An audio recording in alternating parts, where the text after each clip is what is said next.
ኦርቶዶክሳውያን እባካችሁ በእናንተ እገዛ በእናንተ እርዳታ ከዚህ በፊት የተሰራው ያው የኡሩፋኤል ቤተ መቅደስ ያው እዩ እዚህ ያደርሳችኋል። በእናንተ እገዛ ነው። የቅድምም ቤተ መቅደስ አይታችኋል።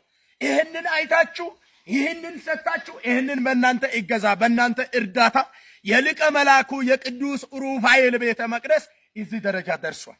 ግን እዚህ ደረጃ ደርሶ አሁን መንገድ ላይ ቆመው ለምንድነው በመንገድ ላይ የቆመው ካላችሁ ከዚህ በፊት አይታችኋል።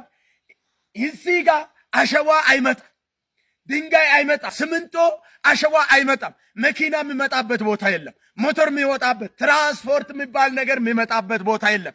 ቦታው ገደላማ ተራራማ ነው፣ ድንጋያማ ቦታ ነው። እውነት ተቸግረን እኛም መተናል። ቦታው ከዛ ከባለወልድ ወደዚህ እስከምንመጣ ድረስ የ3 ሰዓትና የ2 ሰዓት መንገድ ነው።